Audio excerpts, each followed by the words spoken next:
This is Radio Nepal. I'm Manjil Ghimire with the news. The headlines first.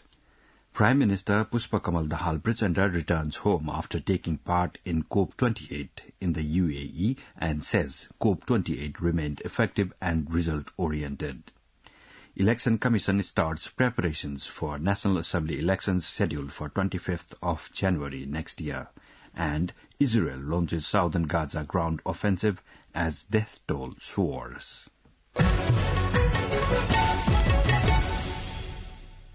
Now, the news in detail. Prime Minister Pushpa Kamal Dahal Prachanda has returned home yesterday after taking part in the COP28 in the United Arab Emirates. Talking to media persons at the Tribhuvan International Airport, Prime Minister Prachanda said during the COP28 he urged the international community to save the mountains and called for climate justice to Nepal.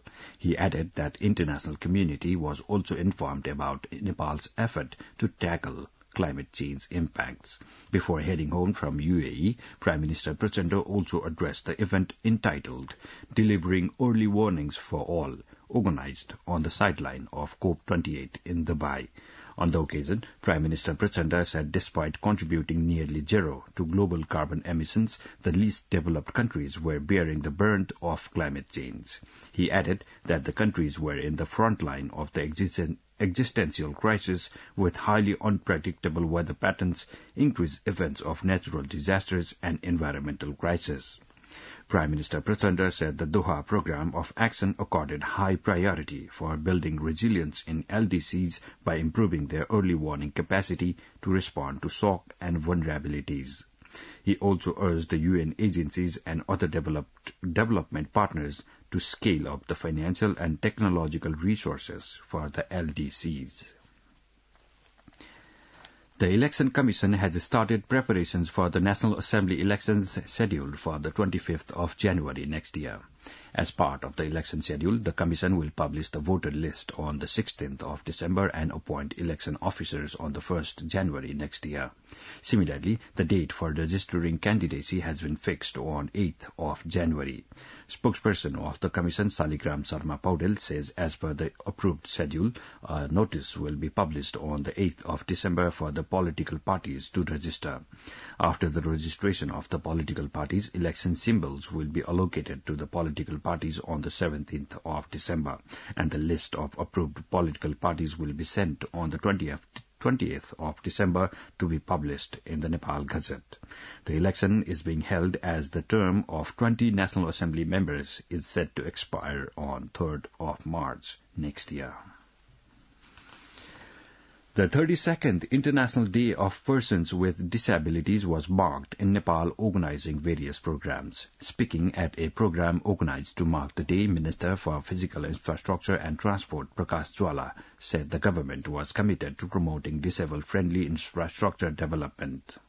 Minister Jwala pledged to prioritize the construction of disabled-friendly roads, religious sites and other infrastructures. He stressed that right to self-sufficiency and live a dignified life should be recognized and implemented as a fundamental right of the people with disabilities. Minister for Communication and Information Technology Rekha Sharma has urged the people's representatives and the government employees to take steps for completing construction of a temporary shelter for the earthquake victims by the middle of this month. Speaking at a discussion with people's representatives and employees in Nalgarh municipality of Jajarkot district, Minister Sharma said the building temporary shelters should be completed by mid-December to protect the victims from cold. Similarly, Minister Sharma has provided relief materials to the journalists of the Rokum West who have been mobilized to the areas affected by the earthquake in the district. Minister Sharma handed the relief materials to the President of the Federation of Nepali Journalists, Rokum West, Lakshman Kesi, amid a function yesterday at the District Administration Office. The Ministry of Health and Population and USAID have jointly launched USAID's Global Health Security Program. According to the USAID, the program is a strategic partnership to strengthen the government of Nepal's capacity to prevent, detect, and rapidly respond to emerging infectious diseases. As per the agreement, through Global Health Security in Nepal, USAID will fund the Ministry of Health and Population to strengthen the One Health platform and surveillance systems. Through the World Health Organization, USAID will support strengthening disease surveillance, especially emerging infectious diseases, improving national laboratory systems to detect emerging infectious diseases and antimicrobial resistance, and enhancing health emergency management response for infectious diseases. USAID will provide up to $6.75 million for these efforts over the next 3 years, subject to availability of funds.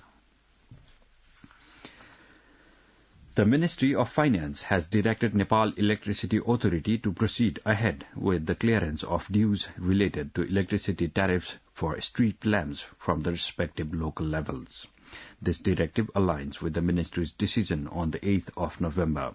It wants the Nepal Electricity Authority to settle the electricity dues from the respective local levels, and the highest dues are towards street lamps. The dues of 331 local levels for the street lamps till mid-July amounted to 6.8 billion rupees. The authority had proposed to reconcile the unpaid bills with the government's account. However, the Ministry of Finance declined to entertain the proposal and instead instructed to pursue the collection of payments directly from the respective local levels.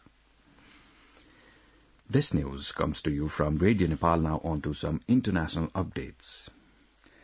Israeli ground forces are pushing into southern Gaza after 3 days of heavy bombardment. Initial reports from Israeli Army radio effectively confirmed Israel has launched a ground operation to the north of Khan Yunis. Since a week-long ceasefire ended on Friday, Israel has resumed a large-scale bombing campaign on Gaza, which residents of Khan Yunis have described as the heaviest wave of attacks so far. The 7-day truce saw Hamas release 110 hostages being held in Gaza in return for 240 Palestinians being released from Israeli prisons. On Sunday morning, the Israeli army issued evacuation orders for several districts of Khan Yunis, urging people to leave immediately. Israeli authorities believe members of the Hamas leadership are hiding in the city, where hundreds of thousands of people have been sheltering after fleeing fighting in the north in the early stages of the war. The Hamas-run health ministry in Gaza has said more than 500 people have been killed since the bombing resumed. The ministry also said more than 15,500 people have been killed in the Strip since the war began. According to Election Commission's website, India's ruling Bharatiya Janata Party BJP has won 3 out of 4 key state elections. Ballot counting on Sunday showed the BJP wrested control of the heartland states of Chhattisgarh and Rajasthan from India's main opposition party, Indian National Congress. Elections in the 5 states were held last month, and more than 160 million people, or a sixth of India's electorate, were eligible to vote.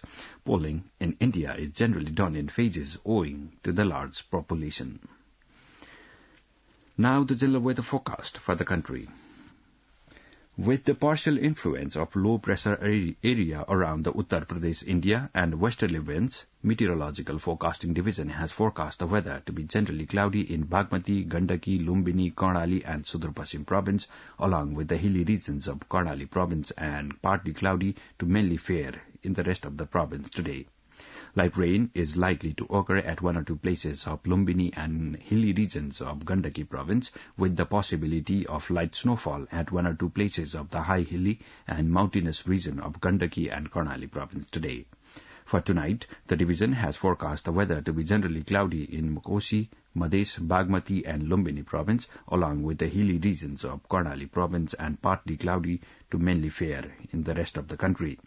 Light rain is likely to occur at 1 or 2 places of hilly region of the country, with the possibility of light snowfall at 1 or 2 places of the high hilly and mountainous region of the country tonight.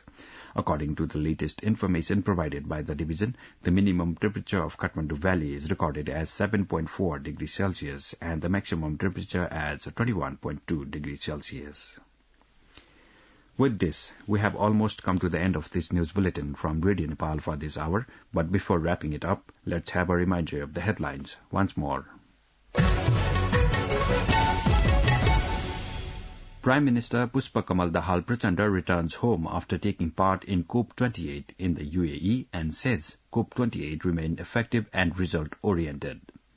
Election Commission starts preparations for National Assembly elections scheduled for 25th of January next year.